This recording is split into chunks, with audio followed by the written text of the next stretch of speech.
నమస్కారం. సుఖీభవకు స్వాగతం. ఈ రోజు సుఖీభవలో నడుములో నొప్పి ఎంతకీ తగ్గడం లేదా? సర్జరీతో బరువు తగ్గితే షుగర్ జబ్బు మాయం.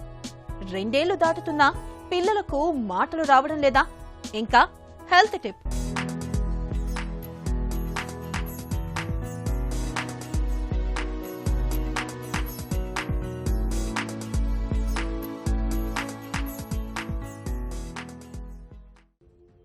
హై బీపీకి రోజు మందులు వేసుకుంటున్నాం, ఉప్పును కూడా బాగా తగ్గించేశాం, అయినా బీపీ అదుపులో ఉండటం లేదని వాపోతుంటారు మనలో చాలామంది.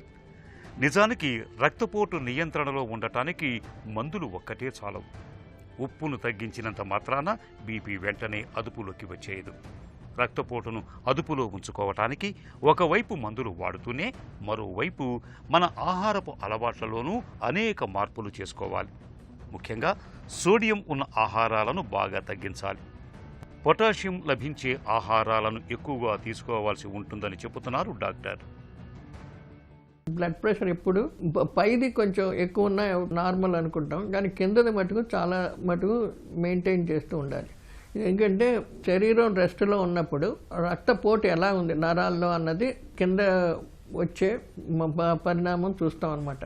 అది 100 to 120 వరకు వెళ్ళిన వరకు నార్మల్, 120 నుంచి 150 కూడా ఇప్పుడు కొంచెం పర్వాలేదని అంటూ ఉన్నారు. కానీ కిందది మటుకు 80 దాటితే మటుకు కొంచెం జాగ్రత్తగా ఉండాలి. ఇలాంటి ఈ రక్తపోటు ఎక్కువగా ఉన్నవాళ్ళు వచ్చే కారణాలు ముఖ్యంగా ఏంటంటే శారీరకంగా వాళ్ళకి ఎక్కువ ఒత్తిడి లేకుండా, లేకపోతే ఎక్కువ తిరగకుండా, ఎక్సర్సైజ్ లేకుండా ఒకచోటే కూర్చొని కంటిన్యూస్గా పనిచేసేవాళ్ళు, మళ్ళీ మానసికంగా ఎక్కువగా ఒత్తిడి ఉన్న వాళ్ళలోనూ, తర్వాత సైకలాజికల్గా స్ట్రెస్ పడిన వాళ్ళల్లో, మళ్ళీ ఇంకోటి ఏంటంటే బరువు పెరిగిపోయిన వాళ్ళు, బాగా ఎక్కువ స్థూలకాయం ఉన్న వాళ్ళల్లో బీపీ అన్నది చాలా ఎక్కువగా వస్తూ ఉంటుంది. రక్తపోటు ఎందుకు వస్తుందంటే ఈ నరాలు గట్టిపడిపోయి అదేమో ఎప్పుడు ఎక్స్పాండ్ కంట్రాక్షన్ ఉండదు. అది ఎలా ఉందో అంత పరిణామమే ఉంటుంది, అంత డయామీటరే ఉంటుంది. రక్త ఫ్లో ఎక్కువగా అయినప్పటికీ అదేమైపోతుంది, దాని ప్రెషర్ నరాల మీద పట్టడం వలన అది గుండె మీద చూపించి అది మనకి హై బ్లడ్ ప్రెషర్ కింద చూపిస్తూ ఉంటుంది. ఇలా నరాలు గట్టిపడడానికి ముఖ్యంగా డైట్లో ఉప్పు ఎక్కువగా ఉన్నప్పుడు, ఈ మాంసకృతుల్లో వాటిల్లో ఎక్కువగా తిన్నప్పుడు ఈ డయాబెటీస్ కింద వస్తూ ఉంటుంది. అంటే వాళ్ళ శరీరానికి కావాల్సిన పరిమాణం కంటే ఎక్కువ తిన్నప్పుడు ఈ బ్లడ్ ప్రెషర్ వస్తూ ఉంటుంది. రక్తపోటు సమస్య తీవ్రతను బట్టి మందులను వాడుకోవడంతో పాటు ఆహారంలోనూ తగిన జాగ్రత్తలు తీసుకోవటం ద్వారా బీపీని అదుపులో ఉంచుకునే ప్రయత్నం చేయాలి. ఉప్పు వాడకాన్ని బాగా తగ్గించాలి. పూర్తిగా మానేస్తే మరీ మంచిది. అలాగే పొటాషియం పుష్కలంగా లభించే బొప్పాయి, అరటి, మామిడి, కమల, స్ట్రాబెర్రీ, కాకర, మునక్కాడ వంటి ఆహారాలను తరచుగా తీసుకుంటూ ఉండాలి. అరటిపండు, జామపండు, పుచ్చకాయ, నేరేడు పండ్లకు బీపీని అదుపులో ఉంచే గుణం ఉన్నట్లు పరిశోధనలు చెబుతున్నాయి. వీటిని తరచుగా తింటూ ఉండాలి. రక్తపోటును అదుపులో ఉంచటంలో వెల్లుల్లి బాగా సాయపడుతుంది. రోజువారీ వంటల్లో వెల్లుల్లిని ఏదో ఒక రూపంలో తప్పనిసరిగా తీసుకోవాలి. వంటలకు నువ్వుల నూనె లేదా ఆలివ్ నూనెను వాడటం మంచిది. ఉదయం పూట లేవగానే బీట్రూట్ రసాన్ని తాగటం వల్ల కూడా మనలో రక్తపోటు చక్కగా అదుపులో ఉంటుంది. అలాగే టమోటాల్లో ఉండే లైకోపీన్ అనే రసాయనానికి బీపీని తగ్గించే గుణం ఉంది. ఆహారంలో టమోటాలు తప్పనిసరిగా ఉండేలా చూసుకోవాలి. అలాగే నిత్యం గ్రీన్ టీని తాగటం వల్ల కూడా బీపీ చక్కగా అదుపులో ఉంటుందని చెబుతారు నిపుణులు. పెద్దవాళ్ళకి వంశపరంపరంగా వచ్చేదానికి మనం ఏం చేయలేం, కానీ మధ్యలో వచ్చిందంతా ఈ ఒత్తిడి వలన, మానసిక ఒత్తిడి వలన, లేకపోతే తినే ఆహారంలో ఉప్పు ఎక్కువ ఉండి పచ్చళ్ళు, తర్వాత ఎక్కువ ఈ మాంసకృతులు ఉన్న ఎక్కువ ఆహార పదార్థాలు, మటను, చికెను అటువంటి ఎక్కువ తిన్నా అప్పుడు బీపీ ఎక్కువ రైజ్ అవుతుంది. కాబట్టి అలాంటప్పుడు కొన్ని ఆహార జాగ్రత్తలు చాలా మటుకు ఇంపార్టెంట్. అదేంటంటే ఒకటి ఏంటంటే ఉప్పు బాగా తగ్గించాలి. అంటే నార్మల్గా హెల్తీగా ఉన్న మనుషులు 5 గ్రాములు చాలా ఎక్కువ, 2.5 నుంచి 5 గ్రాములు అంటే ఒక అర టీ స్పూన్ నుంచి టీ స్పూన్ ఉప్పు వాడాలి. రోజంతటి కలిపి అన్నిటిలోనూ ఉప్పు వాడేది అంతే ఉండాలి. ఈ బీపీ ఉన్నవాళ్ళు ఆ ½ టీ స్పూన్ కంటే తక్కువ వాడుకోవడం మంచిది. అంటే ఏంటి, ఫస్ట్ పచ్చళ్ళు మానేసేయాలి పూర్తిగా, ఏ టైప్ అయిన పచ్చళ్ళు ఉండకూడదు. రెండోది నూనెలు, కొవ్వు పదార్థాలు చాలా మటుకు తగ్గించాలి. అంటే ఏంటి, ఇప్పుడు వెన్న కానీ నెయ్యి కానీ ఇటువంటి కొవ్వు పదార్థాలు చీజు ఇలాంటివన్నీ చాలా తగ్గించడం మంచిది. వీటి మీద ఎక్కువగా పెడితే ఇంధనం ఎక్కువ రాదు కాబట్టి ఎప్పుడైతే ఎక్కువ ఇంధనం అంటే క్యాలరీస్ బాగా పెరిగిపోయేటప్పటికి ఆహారంలో కొవ్వు కింద తయారైపోద్ది, బ్లడ్ ప్రెషర్ పెరుగుతూ ఉంటుంది అన్నమాట. అవి తగ్గించుకొని ఆహార పదార్థాల్లో ముఖ్యంగా కూరగాయలు, పండ్లు ఇటువంటివన్నీ వాడుతూ ఉంటే బీపీ చాలా మటుకు కంట్రోల్ అవుతూ ఉంటుంది. ఇంకొకటి ఏంటంటే మినిమం వ్యాయామం ఉండాలి, కొంత ఎక్సర్సైజ్ అంటే నడక కానీ, లేకపోతే ఇంట్లో నడక కానీ, లేకపోతే చిన్న యోగా ఎక్సర్సైజెస్ కానీ, ఇలాంటివన్నీ కొన్ని వ్యాయామం చాలా ఎక్కువగా ఉండాలి. ఇప్పుడు పాలల్లో కూడాను టోన్డ్ మిల్క్ అని వస్తుంది, 2%, 3%. 3% ఫ్యాట్ ఉన్నది మిల్క్ మంచిది కాదు. ఆ టోన్డ్ మిల్క్లో 1-2% పాలు ఎక్కువ వస్తున్నాయి. అలాంటిది వాడుకోవడంలోనే మనకి సాచురేటెడ్ ఫ్యాట్స్ అంటాం దాన్ని, బటరు, వెన్న అటువంటి కొవ్వు పదార్థాలు తగ్గుతూ ఉంటాయి. కాబట్టి పాలల్లో కూడా తక్కువ ఫ్యాట్ ఉన్న పాలు వాడుకోవడం మంచిది. బేకరీ ఫుడ్స్, రెడీమేడ్ ఆహారాల్లో సోడియం పాళ్ళు ఎక్కువగా ఉంటాయి. హై బీపీ బాధితులు వీటికి దూరంగా ఉండాలి. ఉప్పు శాతం అధికంగా ఉండే కోడిగుడ్లు, రెడ్ మీట్ వంటి మాంసాహారాన్ని పూర్తిగా మానేయాలి. సముద్ర చేపలను, ఎండు చేపలను, ఉప్పు ఉండే మాంసాన్ని తీసుకోకూడదు. కాఫీలో కెఫీన్ శాతం ఎక్కువగా ఉంటుంది. ఇది బీపీని పెంచుతుంది. కాబట్టి కాఫీని మితంగా తీసుకోవాలి. ఆహారంలో నూనె పరిమాణాన్ని తగ్గించాలి. ముఖ్యంగా హైడ్రోజనేటెడ్ నూనెలను పూర్తిగా మానుకోవాలి. నిత్యం వ్యాయామం చేయటాన్ని ఒక అలవాటుగా మార్చుకోవాలి. నడక, జాగింగ్, యోగా, ధ్యానం వంటి వాటిని సాధనం చేయటం బీపీతో బాధపడే వాళ్ళకి ఎంతో మంచిది, ఉపయుక్తం. రోజుకు కనీసం 8 గంటల నిద్ర ఉండేలా చూసుకోవాలి. సాధ్యమైనంత వరకు కోపం, ఒత్తిడి, ఆందోళన, అరవటం వంటి వాటికి దూరంగా ఉండే ప్రయత్నం చేయాలి. ఇలా అన్ని రకాలుగా తగిన జాగ్రత్తలు తీసుకోవటం ద్వారా అధిక రక్తపోటును చక్కగా అదుపులో ఉంచుకోవచ్చు. నడుము నొప్పి అంటేనే ప్రత్యక్ష నరకానికి నిదర్శనం. వెన్నులో జలదరింపులా, నడుములో సూది పోట్లలా, వీపు మీద సమ్మెట పోటులా బాధిస్తుంది. నడుము నొప్పితో బాధపడుతున్నప్పుడు ఎక్కడా కాసేపు కుదురుగా కూర్చోలేం, స్థిమితంగా పడుకోలేం.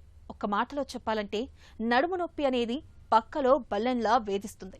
ఇవాళ మారిన మన జీవనశైలి, అలవాట్లు, కూర్చునే తీరుతెనులు సరిగ్గా లేకపోవడం, ఇవన్నీ మనకు నడుము నొప్పిని శాపంగా తెచ్చిపెడుతున్నాయి. వేధించే నడుము నొప్పికి ఆధునిక వైద్యంలో అందుబాటులో ఉన్న చికిత్సలు, పరిష్కార మార్గాల గురించి ఇప్పుడు తెలుసుకుందాం. ఒక 3 నెలల కన్నా ఎక్కువ బ్యాక్ పెయిన్ ఉంటే దాన్ని క్రానిక్ బ్యాక్ పెయిన్ అంటారు.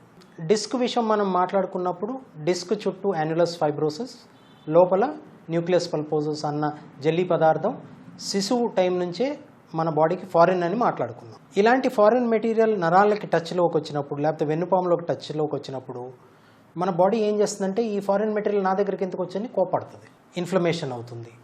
ఈ ఫారిన్ మెటీరియల్ రియాక్షన్ కూడా ఈ నొప్పిలో ఒక భాగం. ఒక రకంగా నొప్పి వచ్చి ఆ తర్వాత పేషెంట్ భయంతోనో, లేకపోతే సరిగ్గా అవగాహన లేని డాక్టర్సు, లేకపోతే క్వాక్స్ దగ్గర ట్రీట్మెంట్ తీసుకోవడం వలన నడుము నొప్పి అంటే ఒక భయం మొదలవుతుంది. అసలు ముందు కొంకటం మానేస్తారు పేషెంట్లు, వేరు చిట్కాలు ఉపయోగిస్తారు. సో వీటి మూలన ఎప్పుడు ఆ ఫియర్ ఉంటుందన్నమాట. ఆ ఫియర్ మూలన క్రానిసిటీ మీదకి వెళ్ళిపోతుంది. మిగతావి ఏంటి, కొన్ని దీర్ఘకాలిక రోగాలు, రిమటాయిడ్ ఆర్థరైటిస్, యాంకైలోజింగ్ స్పాండిలైటిస్, అలాంటి రోగాలు, లేకపోతే మన దేశంలో అన్నిటికన్నా common infection tuberculosis of the spine, దీని మూలన ఎక్కువ రోజులు క్రానిక్ బ్యాక్ పెయిన్ ఉండొచ్చు. అందుకని ఎంఆర్ఐ చేయటం అవసరం. క్రానిక్ బ్యాక్ పెయిన్లో సైకలాజికల్ కౌన్సిలింగ్ కూడా చాలా ఇంపార్టెంట్. నడుము నేను వంగితే ఏమైపోతుందో, నేను పని చేస్తే ఏమవుతుందో అని మంచం ఎక్కి కూర్చుంటారు పేషెంట్లు. ఆ భయం నుంచి పేషెంట్ని బయటికి తీసుకురావాలి. దీంట్లో ఫిజియోథెరపిస్టు, సీనియర్ డాక్టర్సు పేషెంట్కి ధైర్యం చెప్పి మూమెంట్ లేకుండా అలాంటి నొప్పులు పోవు. అలా అని క్రానిక్ బ్యాక్ పెయిన్ అన్నది ఇంకా ఇవాల్వింగ్ సబ్జెక్ట్. అప్పుడప్పుడు డిస్క్ సర్జరీ అయిన తర్వాత కూడా క్రానిక్ బ్యాక్ పెయిన్, దాన్ని ఫెయిల్డ్ బ్యాక్ సిండ్రోమ్ అంటారు. ఇలాంటి వాటికి కొత్తగా కాగ్నిటివ్ బిహేవియరల్ థెరపీ, బయోఫీడ్బ్యాక్, లేకపోతే even to the extent spinal cord stimulator పెట్టడం, లేకపోతే ఈ మధ్య కెనాబినాయిల్స్ డెరివేటివ్స్ అవి కూడా పనికొస్తాయి. ఎక్సర్సైజ్ చేసి ఫ్లెక్సిబిలిటీ పెంచుకుంటే, చెప్పిన టైంకి మందులు వేసుకుంటే 99% బ్యాక్ పెయిన్ నుంచి బయటపడవచ్చు. బేరియాట్రిక్ సర్జరీలు అందుబాటులోకి వచ్చిన తర్వాత బరువు తగ్గడం అనేది ఇప్పుడు చాలా తేలికైన వ్యవహారంగా మారిపోయింది. అయితే బరువును తగ్గించే ఈ సర్జరీలను మనలో చాలా మంది కేవలం కాస్మెటిక్ సర్జరీలుగా మాత్రమే చూస్తున్నారు. నిజానికి బేరియాట్రిక్ సర్జరీల మూలంగా బరువు తగ్గడంతో పాటు మరెన్నో లాభాలు ఉన్నాయి. ముఖ్యంగా షుగర్ జబ్బు బాగా అదుపులోకి వస్తుంది. కొంతమందిలో మధుమేహం పూర్తిగా తగ్గిపోతుందని చెబుతున్నారు డాక్టర్లు. బరువును తగ్గించే సర్జరీతో షుగర్ జబ్బు ఎలా తగ్గిపోతుందో ఇప్పుడు తెలుసుకుందాం. సో మెటబాలిక్ సర్జరీ అంటాము, దీన్ని బేరియాట్రిక్ సర్జరీ అని కూడా అంటుంటాము. సో వీటిలో చాలా టైప్స్ ఉన్నాయి. నార్మల్గా స్టమక్ వాల్యూమ్ తగ్గించే సర్జరీస్ ఉన్నాయి, స్లీవ్ గ్యాస్ట్రెక్టమీ అంటాం. అయితే దీంతో పాటు స్మాల్ ఇంటెస్టైన్ యొక్క లెంగ్త్ని తగ్గించే విధంగా కూడా కొన్ని రూఎన్వై బైపాస్ అని కొన్ని రకాల సర్జరీస్ ఉన్నాయి. అయితే వీటిలో కొంతమందికి అంటే ఓన్లీ స్లీవ్ గ్యాస్ట్రెక్టమీ చేస్తే కంప్లీట్ డయాబెటీస్ రిమిషన్ అనేది సాధ్యపడకపోవచ్చు. ఆర్ డయాబెటీస్ రిమిషన్లో వెళ్ళినా కూడా వితిన్ 3 years ఆర్ 2 years మళ్ళీ తిరగబెట్టచ్చు. అయితే ఈ రూఎన్వై కూడా చేస్తే కొంతమందిలో ప్రాబబ్లీ ఇదే అగైన్ పేషెంట్ టు పేషెంట్ మారుతూ ఉంటుంది, బట్ బ్లాంకెట్ స్టేట్మెంట్ ఇవ్వలేము. కానీ మెటబాలిక్ సర్జరీలో ఒక 4 నుంచి 5 మాత్రం ఖచ్చితంగా కంప్లీట్గా షుగర్ లేకుండా చేయటం అనేది సాధ్యమే. బట్ ఎవరిలో సాధ్యం అనేది మనం చెప్పడం కొంచెం కష్టంగానే ఉంటుంది. బట్ కొంతమందిలో మాత్రం మళ్ళీ డయాబెటీస్ తిరగబెట్టే ఛాన్స్ ఉంటుంది ఈ మెటబాలిక్ ఆర్ బేరియాట్రిక్ సర్జరీలో. సాధారణంగా 1-2 ఏళ్లు నిండేటప్పటికీ చిన్నపిల్లలకు మాటలు వచ్చేస్తూ ఉంటాయి. అమ్మ, నాన్న, తాత అంటూ ముద్దుగా పలుకుతూ ఇంటిల్లిపాదిని సంబరాల్లో ముంచెత్తుతూ ఉంటాం. అయితే కొందరు పిల్లల్లో మాటలు రావడం బాగా ఆలస్యం అవుతూ ఉంటుంది. 2-3 ఏళ్లు దాటినా మాటలు వస్తున్న దాఖలాలే ఉండవు. ఇలాంటప్పుడు ఆలస్యం చేయకూడదు. వెంటనే తగిన వైద్య సాయం తీసుకోవాలి. మాటలు రావడం ఆలస్యమైతే ఆ ప్రభావం పిల్లల శారీరక, మానసిక ఎదుగుదల మీద చాలా ప్రభావమే ఉంటుందని చెబుతున్నారు డాక్టర్లు. పిల్లల్లో మాటలు ఆలస్యంగా రావడానికి వెనుక కారణాలు, వాటికి పరిష్కార మార్గాల గురించి డాక్టర్ని అడిగి ఇప్పుడు తెలుసుకుందాం.